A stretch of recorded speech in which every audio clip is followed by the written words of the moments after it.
華國鋒明明是粉碎四人幫的大功臣，卻被自己人請下了台。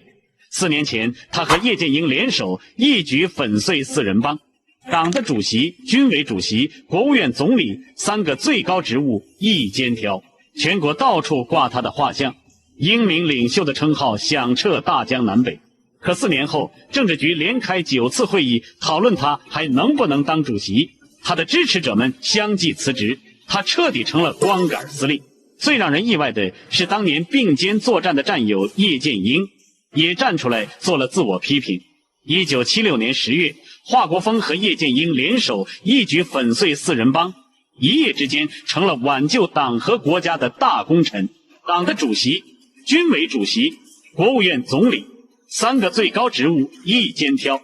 那時候，全國到處掛他的畫像，人民日報天天登他的照片。英明領袖華主席的稱號家喻戶曉。1978年底，11屆3中全會決定恢復鄧小平的全部職務，華國鋒的處境瞬間變得十分尷尬。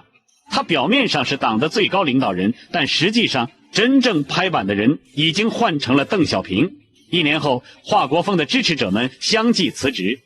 汪東興在11屆5中全會上辭去中央副主席，緊接着季登奎、吳德、陳錫聯也提交了辭呈。他們一走，華國鋒徹底成了光杆司令。1980年8月的政治局擴大會議上，有人正式提出華國鋒不適合繼續當主席。這話一出，瞬間激起千層浪。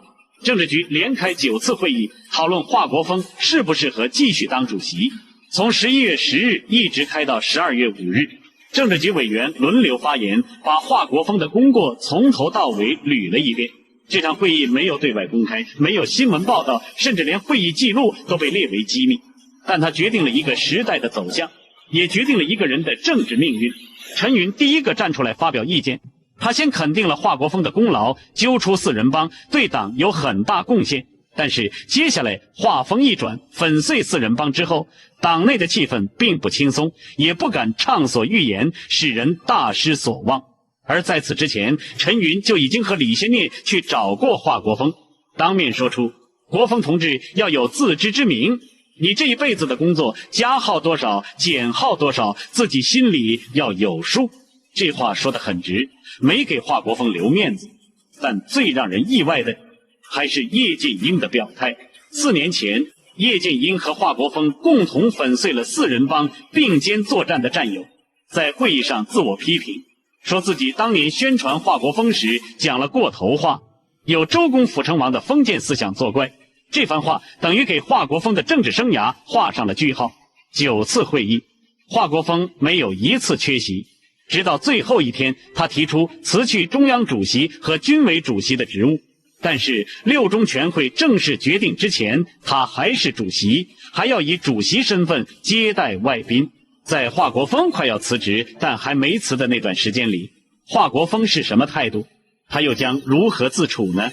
他的工作又有誰負責呢？請點擊頭像進入主頁觀看下集。